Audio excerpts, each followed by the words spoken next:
So in Romania right now we're slaughtering around 1 million hogs, and we are quite concentrated in the western part of the country. Well, good morning, everybody. It's been a minute. It is, what day is it today? The November 23rd, I think. So I'm going to run you through the process of what I do when I get pigs. So there's a lot of things going on for me today because I was just on a trip.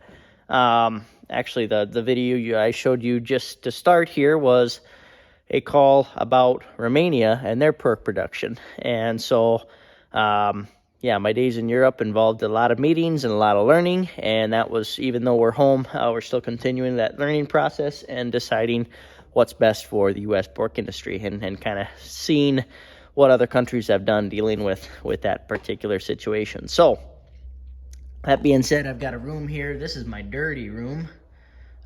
This is room 3 of 3 rooms. So rooms 1 and 2 are washed. So I'm actually getting some pigs into room 1 today. And this room, I'm going to get the sprinklers set up. So right now what I have to do is kind of open up these. That way, as I go down and wash, I can go into the pens easier and things like that. This is just a routine I have figured out through my time of washing and things. So we'll get this room set up and make sure all our sprinklers are running. Alrighty, so we are back here in the office. We are going to turn on the sprinkler, but basically I need to make sure, so the water comes in, goes all to the rooms and the medic heaters and all the pigs, that's the drinking water. But it comes way over here and up this valve, so I gotta make sure that one's open.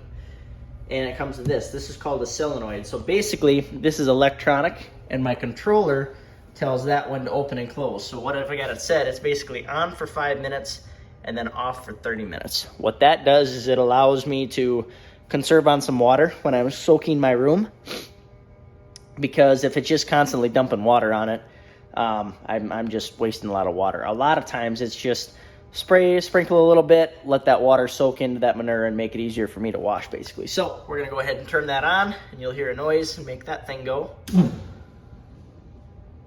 Alrighty, so it's on, that's flowing. We'll go see if we have all our sprinklers turning. I'll run down that hallway. Okay, hopefully my phone doesn't get too wet, but that's what it looks like when the room is sprinkling good. Good deal. Alrighty, so now that you saw a dirty room, this is my clean room. This is what the pigs are going to come into today. It's probably about 80, 85. It's eventually going to get to be roughly 85 degrees in here for these little pigs that are going to come in today. But there's a couple things I need to do. I need to hang up my brooder heaters. This will be my hospital pen, or my runt pen is what I call it. So the smaller pigs go into that pen if they need a little bit more heat or a specialized kind of feed. I also need to get this system working. So you can see my feed comes down each one of those lines. So I'm probably only going to get about, I say only, it's still quite a few, 400 to 500 pigs in here, maybe. And this whole room can hold about 1,300 pigs. So basically, I don't need every single one of these pens. So what I'm going to do is go along and shut off my feed lines. And how I do that is I roll this roller back over top of it. And what that does, you can see up in there, a little gunky in there. You can see up in there, there's a hole cut in this PVC pipe to allow that feed to drop down and come through. So what I want to do is take this roller and I cover that up. That way, the feed will not come into these feeders. The reason I do that is, right now it's the day before Thanksgiving, and I probably won't get pigs until the Monday the following Thanksgiving, when you guys go back to school. So that's probably 5 days that this feed would just be sitting in this feeder, not getting eaten, and maybe getting a little stale and not as tasty for the pigs. So we always try and want to give the pigs as fresh a feed as possible. So I'll roll those back open when my pigs are coming in that day. I just love a morning when everything works, right? Got the brooder heaters going. It's really nice down here on the floor underneath these brooder heaters. What else? My feed line's running nicely. Those big heaters are working. It's a good day pig farming when everything works like it's supposed to. It's kind of technology. It's beautiful when it works, but when it doesn't, we've got to do some troubleshooting. Well, here it is, everybody. The moment we've all been waiting for. We've got feed going all the way around the barn. Either they're closed or they're full, like this one is. So now it comes up here. Will eventually fill this whole tube with feed. Oh, it's still spilling a little bit. See if I can get this on camera when it stops. Yep, there it goes, getting close. Yep, there it is. Full. Oh boy, they're here. Oh, look at them go. So, Brian is running them off the truck right now. I'll go talk to Brian in just a second. But basically, he'll run them off the truck. I'll run them into the pens and come back and get another group. Basically, we run about 200 at a time. That way, they can fill two of them. Brian, you want to be on camera real quick? This is for the 3rd and 4th and 5th graders, maybe. So this is Brian Larson. He's our fearless trucker here at Supreme Pork, one of them. And the other one is Jerome. He might have been on the video previously. So, thanks for trucking my pigs, Brian. No problem. Glad to do it.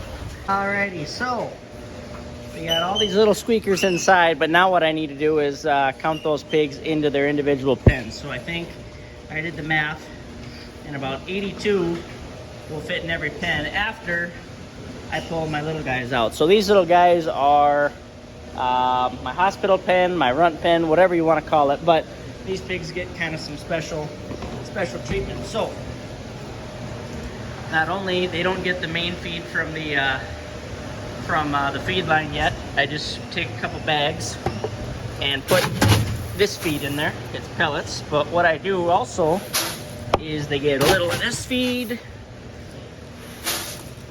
and a little bit of this feed. So this is a Ralco product. This is called Growth Rate Bridge, and it's really interesting because it's got milk replacer in it. So it's actually kind of some milk that we get to add to this process. So, see if I can do this with one hand. There we go. Turn on my water. Woo! I got away from you there. And we'll fill that up with water so these little pigs can kind of eat and drink at the same time. So when you think of pigs, a long time ago they talked about, slopping the hogs or something like that, and that's really no different. If we can make kind of a gruel feed like this is what I call, and make it kind of sloppy and messy, pigs tend to have a little better consumption with it. So we'll do that, but they still have this water over here too. I'm just going to clean that out a little bit for them, fill that up, make sure they can get to it. But on that, they'll still come up to here, push this little button here, and be able to get water into the pans on their own too. Well, that's going to wrap it up for my 3rd episode for you guys. Episode, movie, video, whatever you want to call it. But yeah, so after that video, I just ran those pigs into some pens and I had to boogie for the rest of the day. Had a couple other things to do. But that being said, I enjoyed making these for you guys. Hope you guys had fun watching, and we'll catch you next time. See you later.